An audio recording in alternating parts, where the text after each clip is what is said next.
Assalamualaikum warahmatullahi wabarakatuh. Baiklah, kali ini kami akan mempresentasikan hasil analisis kami, yaitu estimasi model VAR pada kasus coronavirus 19 dengan studi kasus negara Brazil dan negara India, yang beranggotakan saya sendiri, Dila Gihara Fitri, dan teman saya Ahmad Fajri. Berdasarkan data yang dihimpun hingga 2 Mei 2020, total data kasus harian pada negara Brazil adalah 92.202 orang, jumlah kematian 6.412 orang, dan jumlah pasien yang sembuh adalah 38.039 orang. Sedangkan pada negara India, jumlah total data kasus harian yang terjadi adalah 37.336 kasus. Sedangkan jumlah kematian 1.223 orang, dan jumlah pasien yang sembuh 10.007 orang. Masing-masing negara memiliki penanganan dan caranya masing-masing dalam mencegah coronavirus. Pada negara Brazil sendiri diberlakukan 5 cara atau 5 pencegahan. Yang pertama yaitu pemberlakuan status darurat publik per 18 Maret 2020.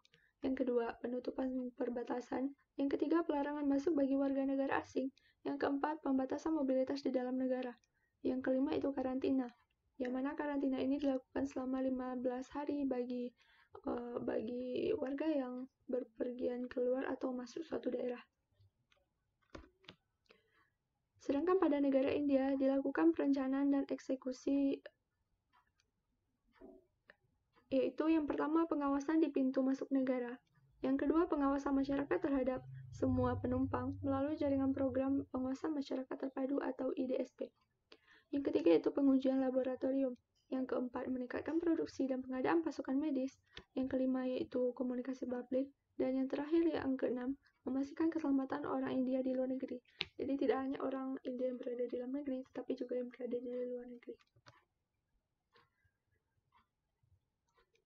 Analisis ini menggunakan data dua negara, yaitu negara Brazil dan negara India, yang mana data yang digunakan adalah selama 31 hari dari tanggal 10 Maret hingga 9 April 2020. Berdasarkan kedua negara, dilakukan atau ditampilkan plot perbandingan varians atau penyebaran dari data, yang mana berdasarkan kedua plot dari dua negara, plot tersebut memiliki pola tren yang sama. Hal ini bisa dilihat dari garis grafiknya yang naik turun sama. Namun, secara keseluruhan, grafik terus mengalami peningkatan. Pada plot PACF, dapat diketahui bahwa kedua data memiliki pola yang mirip, yaitu bentuk pola garis menurun secara eksponensial atau tails off, seperti pada grafik pada fungsi trigonometri. Pada plot PACF tidak menunjukkan penurunan yang signifikan setelah leg pertama. Dan kesimpulan dari kedua plot, dikarenakan dari salah satu plot memiliki leg yang melewati garis bar leg, maka dapat disimpulkan bahwa data tidak stasioner. Untuk lebih lanjutnya atau lebih detailnya, kita bisa melakukan uji kestasioneran data menggunakan ADF test, yaitu uji kestasioneran data terhadap mean. Pada negara Brazil, setelah dilakukan uji ADF test, didapatkan nilai p-value sebesar 0,3501. Setelah disimpulkan, dengan alfa sebesar 5% atau 0,05,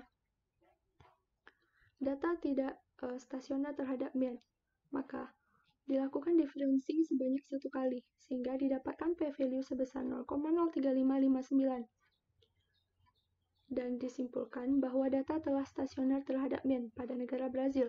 Sedangkan pada negara India, dilakukan ujian sama yaitu ADF test, dengan didapatkan nilai sebesar 0,7906, dikarenakan setelah disimpulkan data tidak stasioner terhadap mean, maka dilakukan differencing sebanyak 1 kali sehingga didapatkan nilai p-value sebesar 0,04954.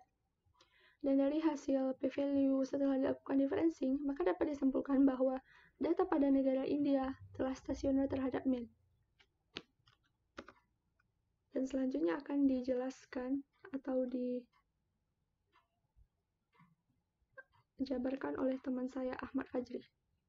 Oke, baik. Selanjutnya uji kointegritas.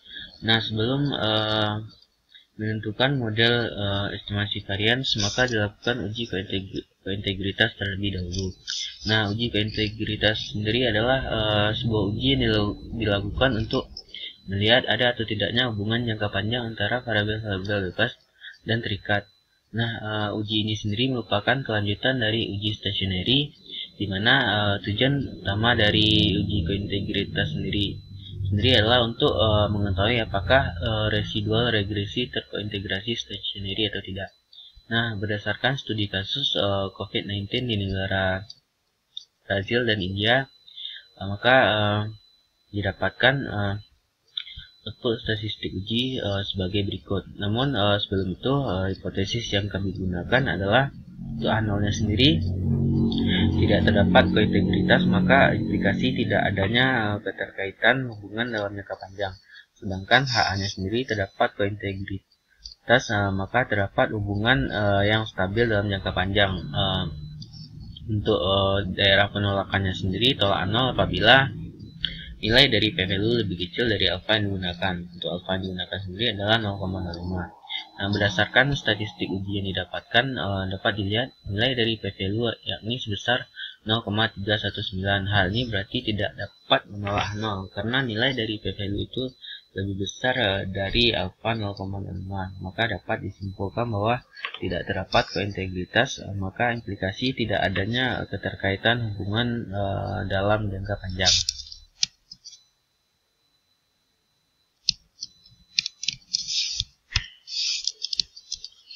Nah, selanjutnya adalah model hasil estimasi varians. Di sini yang pertama model estimasi varians untuk negara Brazil. Di sini didapatkan model hasil estimasinya sebagai berikut. Sebelumnya DC merupakan simbol model untuk negara Brazil, di mana model hasil estimasi yang didapat yakni DC sama dengan min 0,06138 DCL1 dikurang 0,13872 DCL1 ditambah 63,8337. Di sini dapat dilihat bahwa nilai dari R-square-nya yakni 0,00826 atau bisa dikatakan bahwa 8,276% keragaman data COVID-19 di negara Brazil dijelaskan oleh variabel prediktor. Selebihnya dijelaskan oleh variabel lain yang tidak dimasukkan dalam model. Nah, selanjutnya negara India. Nah, berdasarkan model hasil estimasi varians negara India didapatkan model hasil estimasinya sebagai berikut, di mana DY merupakan simbol model dari negara India. Nah, model hasil estimasinya adalah DY sama dengan 0,23654 DCL1 dikurang 0,47239 DCL1 ditambah 19,56351. Di sini didapatkan nilai R-square sebesar 0,4286 atau berarti 42,86% keragaman data COVID-19 di negara India dapat dijelaskan oleh variabel prediktor, dan sisanya dijelaskan oleh variabel lain yang tidak dimasukkan dalam model. Nah, selanjutnya adalah matriks covariance dan korelasi. Yang pertama, covariance secara linear ukuran keterkaitan antara DC dan DC dan DY dan DC, DY dan DY berdasarkan tabel covariance matriks residual bernilai negatif sebesar min 5533. Sedangkan untuk korelasinya sendiri antara DC dan DC, DC dan DE, D dan DC, D dan DE, berdasarkan tabel korelasi matriks residual memiliki korelasi yang negatif dengan nilai sebesar min 0,2365. Selanjutnya merupakan plot respon impuls. Di sini dapat dilihat dari kedua plot studi kasus di negara Brazil dan India, pada saat DC dan DY bernilai 0, maka impuls akan bernilai lebih kecil seiring dengan berjalannya waktu. Garis putus-putus pada plot mengestimasikan bahwa perkiraan interval bernilai 95% dan fungsi VAR menghasilkan nilai yang sesuai dengan plot respon impuls. Nah, selanjutnya merupakan plot perbandingan varians. Di sini dapat dilihat bahwa hampir 100% varians dalam DC disebabkan oleh DC itu sendiri, sedangkan varians dalam DY 60% disebabkan oleh DY itu sendiri, sedangkan 40%-nya disebabkan oleh DC. Baiklah, mungkin sekian presentasi kelompok kami mengenai estimasi model VAR pada kasus COVID-19 studi kasus di negara Brazil dan negara India. Terima kasih atas segala perhatiannya dan mohon maaf atas segala kekurangannya. Saya akhiri. Assalamualaikum warahmatullahi wabarakatuh.